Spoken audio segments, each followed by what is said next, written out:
कि ये जो महामारी है ये देश की नहीं दुनिया की हमारे देखने में सबसे बड़ी महामारी है। मैं इसको समझता हूँ कि इसने साइंस को भी फेल कर दिया। अभी तक दुनिया में कोई इसका परमानेंट इलाज नहीं आ सका।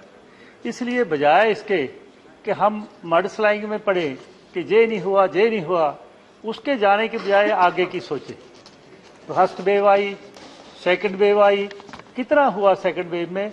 आप हिंदुस्तान के टीवी, विदेशों के तो छोड़ दो, हिंदुस्तान के टीवी देख लेना कि किस तरह शमशान घाटे में लाशें पई थी, बारी नहीं आ रही थी, कहीं बेड नहीं मिल रहा था हॉस्पिटल में, कहीं मेडिसिन नहीं मिल रही थी। कुछ लोग तो इस बीमारी से घर बार खत्म हो गए, लेकिन दुख से कहना पड़ता है कि अमीर और अमीर हो गए। मेडिसिन ब्लैक मार्केट में, इंजेक्शन ब्लैक मार्केट में, बेड ब्लैक मार्केट में। मैं हैरान हूं कि इस देश में क्या लोगों को हुआ है कि बजाय दुख के उनको और उसके खून को चूसा गया। जी, मैं किसी को ब्लेम नहीं कर रहा, जो देश की व्यवस्था है मैं उसके बारे में बोल रहा हूं। अगर किसी को शक है, कहीं भी जाके हमारे साथ गांव में जाके उसका पता कर ले कि ये हुआ कि ना हुआ। दूसरा, ये जो हम कह रहे हैं कि 4 लाख डेथें हुई है, इतनी हुई है, इतनी हुई है, मैं इतनी कहना चाहता हूं कि मुझे नहीं पता कौन गांव में रहता है, कौन शहर में रहता है। मैं तो गांव में रहता हूं।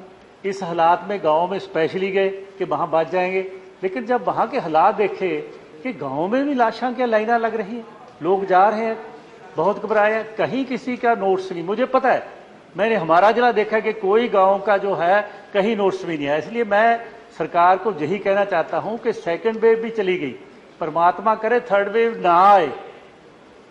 अगर आज जो आ रही है, जो WHO कह रहा है, हिंदुस्तान अभी से अरेंजमेंट करिए, पहले जैसा ना हो कि जब जो कहाँ मजदूर पंजाब से जा रहा है, कहाँ महाराष्ट्र से जा रहा है, और जाते का उसका क्या हाल हुआ। हमने श्रद्धांजलि दी, और मैं अब सभी के साथ मिलकर मैं भी श्रद्धा भेंट करता हूं जो लोग हमारे से चले गए हैं, परमात्मा ले गए। और जिन लोगों ने इसके पे अच्छा काम किया, जो डॉक्टर हैं, उसका स्टाफ है, पुलिस है, NGO है, मैं उनको भी सलूट करता हूं। लेकिन मुझे अफसोस है किसी ने एक लफ्ज नहीं कहा। दुनिया में तारीफ हो रही है कि जहां भी कहीं गुरुद्वारा था वहीं सिखों ने किसी को नहीं देखा कि कौन जात पात ऊंच नीच, वहीं से उसकी सेवा की। और मैं उनको भी धन्यवाद करता हूं। मैं नाम नहीं लेना चाहता जिन लोगों ने जो सेवा दे के फंड प्रोवाइड किए हमें, लेकिन 900 क्विंटल रोज का आटा हमारे गुरुद्वारों में पक रहा था, और 150 क्विंटल दाल देड़ी, 200 क्विंटल सब्जी डेली, जो हमारे लोग सेवा कर रहे थे। लेकिन गुरु की शिक्षा के साथ कि बुराई के साथ लड़ते हैं, भलाई का काम करते हैं। किसी ने नहीं घबराया, किसी ने अगो नहीं जवाब दिया कि मैं सेवा नहीं करूंगा। लोग इसके बावजूद कि पंजाब का किसान बॉर्डर पे बैठा है, तकलीफ में है, लेकिन इसके बावजूद वो सेवा में लगे रहे। और दुनिया में, कहीं हिंदुस्तान में नहीं, दुनिया में सेवा की। अरबपति लोग छुप गए और पैसा कमाने वाले पैसे कमाना लग गए। लेकिन जो गुरु के सिख थे, जो गुरुओं की शिक्षा सी कि बुराई के खिलाफ लड़ना है, भलाई का काम करना है, चाहे सारा परिवार भी मारना क्यों ना पा जाए, वो सिखों ने काम किया। लेकिन अफसोस है किसी ने नहीं कहा कि ये काम अच्छा हुआ, एक लफ्ज भी नहीं किसी ने बोला अभी तक। तो मैं ये कहना चाहता हूं, मैं इसमें जाना नहीं चाहता, मैं सिर्फ बताना चाहता हूं कि ये सब लोग ऐसे काम करें, सभी धर्मों के लोग ऐसे काम करेगा, और अमीर थोड़ा सा पैसा इधर काटते शायद ये प्रॉब्लम ना आती। अब जो तीसरी वेव आ रही है उसके लिए मैं सरकार को कहना चाहता हूं कि ये बात बातों से नहीं चलेगी। कोई कानून के रास्ते में है उसको खत्म कर दो, हम साथ हैं। लेकिन दुनिया में जो भी अच्छे से अच्छी मेडिसिन मिलती है तुरंत बुलाओ, ताकि उस मेडिसिन को लेके, इंजेक्शन को लेके, ताकि आने वाले समय में 2 महीने में, इस साल के एंड ना वेट करें, 2-3 महीने में हर एक गांव में एक एक इंसान को, देश में, शहर में, गांव में एक एक को इंजेक्शन मिले, ताकि उनको सही इंजेक्शन मिल जाए, तो इस बीमारी से थोड़ा फायदा हो। नहीं तो कोई मेरा ख्याल है इसका बचाव नहीं। और जो हम लॉकडाउन करते हैं, मैं उसके बारे में कहना चाहता हूँ कि एकदम लॉकडाउन करते हैं, उसकी बजाय क्यों ना सोचिए कि हम स्टेट में जहां भी कहीं प्रॉब्लम आती है, अभी से बोलिए, प्यार से बोलिए, कानून से बोलिए, समझाइए कि जो ब्याह शादी है उसका इकट्ठ, और जो कहीं और कट करते हैं उन इकट्ठों को रोकिए, अभी से उनको कंट्रोल कीजिए, ताकि मेजर लॉकडाउन ना लौना पवे। एक दफा देश सारा कितना बुरा हाल हुआ, कैसे लोग कहां से सड़कों से चाल के पैदल जा रहे थे, कोई साइकिल पे अपनी मां को ले जा रहा था, बच्चों एक एक साइकिल पे 4-4 बंदे जा रहे थे, और बीमारी का क्या रहा था, मैं एक एग्जाम्पल 1 सेकंड में देना चाहूँ। मेरा जो मेरा गांव है हरियाणा पंजाब की बॉर्डर पे है। मेरी करसी भी MLA की वहीं थी जहां से मैं लड़ता रहा। वहां एक गांव था मेरा, सर से जो हरियाणा का हॉस्पिटल, उसमें मरीज चला गया। एक इंजेक्शन के लिए उन्हें मुझे बोला कि ये इंजेक्शन चाहिए, जो रोज के 6 लग रहे थे। मैंने हरियाणा के मिनिस्टर को बोला, उन्हें कहा कि भाई साहब मैं भी अरेंजमेंट करता हूँ। उन्होंने पहले एक रोहा था उनका हेडक्वार्टर, वहां बोला नहीं मिला, फिर कहते अंबाले है, नहीं मिला। उस इंसान को 6 इंजेक्शन रोज के, जो 1000 रुपए का इंजेक्शन था, 10,000 रुपए लाने पड़े।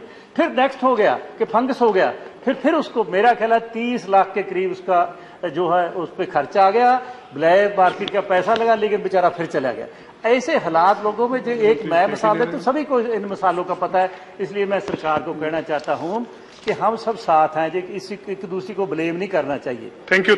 और हमें कोशिश करनी चाहिए कि जो नेक्स्ट वेव आ रही है उसको कैसे कंटेन करना है, देश के लोगों की कैसे जान बचानी है। वैसे तो परमात्मा है, क्योंकि परमात्मा ने साबित करके दुनिया कभी क्या, हमारे सबके देखने में कभी एक दफा लॉकडाउन नहीं हुई, दुनिया लॉकडाउन होगी। ये कृष्मा नहीं परमात्मा, थैंक यू मंडल जी, ये कृष्मा है। इसलिए इस कृष्मे को, ऐसे कुदरत का कृष्मा है, लेकिन कुदरत नहीं हम लोग बनाए हैं। हम जतन करें कि उसका मुकाबला करके उसको ठीक करें। परमात्मा पास भी दुआ करें, मैं तो उनके पास भी दुआ करता हूँ। धन्यवाद मंडल जी, वो सर्वशक्तिमान है। अगर ना होता तो साइंस कहाँ तक पहुंच गई, साइंस अब तक। धन्यवाद मंडल जी, प्लीज समाप्त। इसलिए मैं अपनी बात कह के समाप्त करता हूँ। धन्यवाद। देश दुनिया ਦੀਆਂ ਤਾਜ਼ਾ ਖਬਰਾਂ ਦੇ ਲਈ ਹੁਣੇ ਪਲੇ ਸਟੋਰ ਤੋਂ ਡਾਊਨਲੋਡ ਕਰੋ ਪੰਜਾਬ ਦੀ ਆਵਾਜ਼ ਅਜੀਤ ਨਿਊਜ਼ ਐਪ। ਹੁਣ ਤੁਹਾਡਾ ਆਪਣਾ ਅਜੀਤ ਹਰ ਸੋਸ਼ਲ ਮੀਡੀਆ ਪਲੇਟਫਾਰਮ ਦੇ ਉੱਤੇ ਉਪਲਬਧ ਹੈ।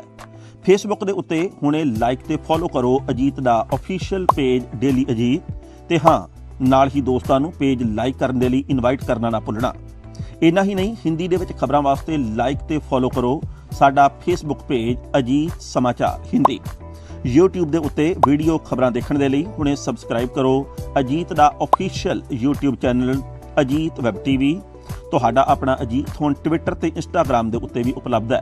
ਟਵਿੱਟਰ ਦੇ ਉੱਤੇ ਖਬਰਾਂ ਦੇ ਲਈ ਫੋਲੋ ਕਰੋ ਡੇਲੀ ਅਜੀਤ, ਤੇ ਇੰਸਟਾਗ੍ਰਾਮ ਦੇ ਉੱਤੇ ਖਬਰਾਂ ਦੇ ਨਾਲ ਵੀਡੀਓ ਦੇਖਣ ਦੇ ਲਈ ਫੋਲੋ ਕਰੋ ਬਲੂ ਟਿਕ ਵਾਲਾ ਸਾਡਾ ਅਫੀਸ਼ੀਅਲ ਚੈਨਲ ਡੇਲੀ ਅਜੀਤ। ਇਹਨਾਂ ਹੀ ਨਹੀਂ, ਅਜੀਤ ਦੇ ਵੀਡੀਓ ਹੁਣ ਤੁਸੀਂ Apple TV ਦੇ ਉੱਤੇ ਵੀ ਵੇਖ ਸਕਦੇ ਹੋ, ਤੇ ਨਾਲ ਹੀ ਅਜੀਤ ਅਖਬਾਰ ਦਾ ਡਿਜੀਟਲ ਐਡੀਸ਼ਨ ਪੜ੍ਹਨ ਦੇ ਲਈ ਡਾਊਨਲੋਡ ਕਰੋ ਅਜੀਤ ਈ-ਪੇਪਰ ਐਪ। ਤੁਹਾਡਾ ਆਪਣਾ ਭਰੋਸੇਯੋਗ ਚੈਨਲ, ਤੁਹਾਡੀ ਆਪਣੀ ਆਵਾਜ਼, ਪੰਜਾਬ ਦੀ ਆਵਾਜ਼ ਅਜੀਤ।